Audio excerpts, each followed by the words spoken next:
출애굽기 22장.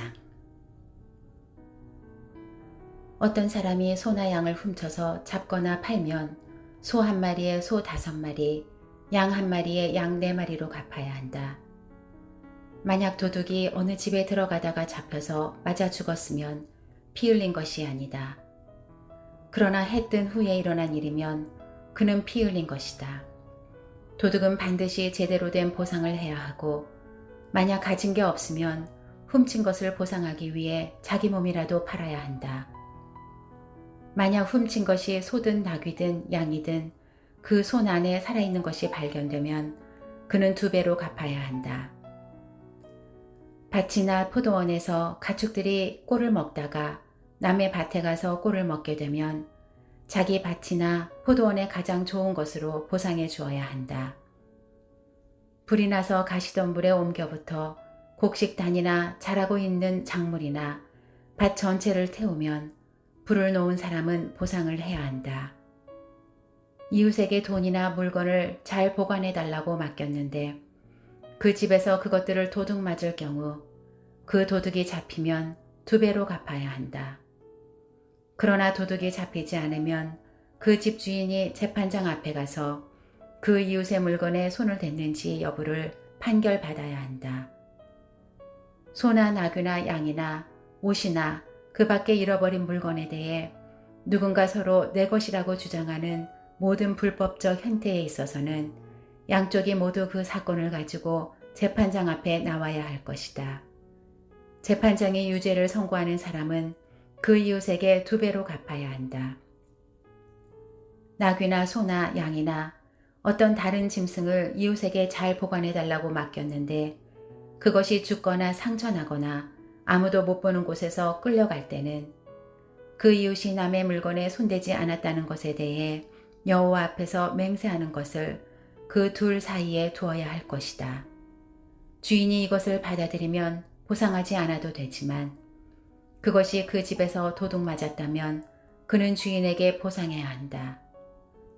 만약 그 가축이 들짐승에게 갈기갈기 찢겼다면 그는 그 남은 것을 증거로 가져와야 하는데 그 찢긴 것에 대해서는 보상하지 않아도 된다. 이웃에게 가축을 빌렸는데 주인이 없을 때 상처나거나 죽으면 그는 보상을 해야 한다. 그러나 주인이 있었다면 빌린 사람은 갚을 필요가 없다.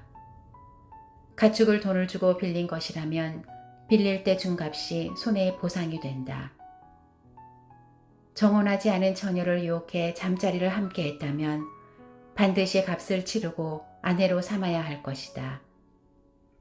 만약 그 아버지가 딸 주기를 거절하더라도 여전히 처녀의 값을 치러야 한다.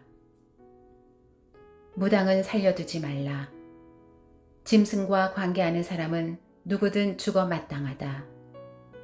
여호와 말고 다른 신에게 제사하는 사람은 반드시 망할 것이다. 이방 사람을 학대하거나 억압하지 말라.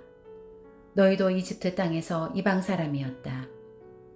과부나 고아를 이용해 먹지 말라.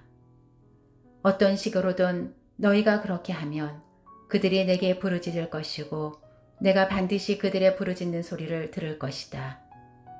내가 진노가 끓어올라 너희를 칼로 죽일 것이다. 그러면 너희 아내는 과부가 되고 너희 자식은 고아가 될 것이다.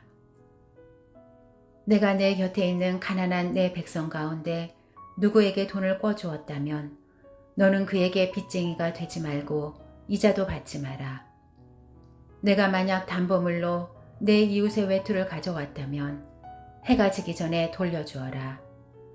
그 외투는 그에게 있어 몸을 가릴 만한 하나밖에 없는 옷이니 그가 무엇을 덮고 자겠느냐. 그리하여 그가 내게 부르짖으면 내가 들을 것이다. 나는 자비롭기 때문이다. 하나님을 모독하지 말고 내 백성들의 지도자를 저주하지 마라. 너는 처음 익은 열매와 처음 짠 즙을 드리는데 시간을 끌지 말고 내 아들 가운데 장자를 내게 바쳐라. 내 소와 양도 그렇게 하여라. 7일 동안은 그 어미와 함께 지내게 하고 8일째는 내게 바쳐라. 너희는 내 거룩한 백성들이다. 그러니 들짐승에게 찢긴 짐승의 고기는 먹지 말고 개에게 던져주라.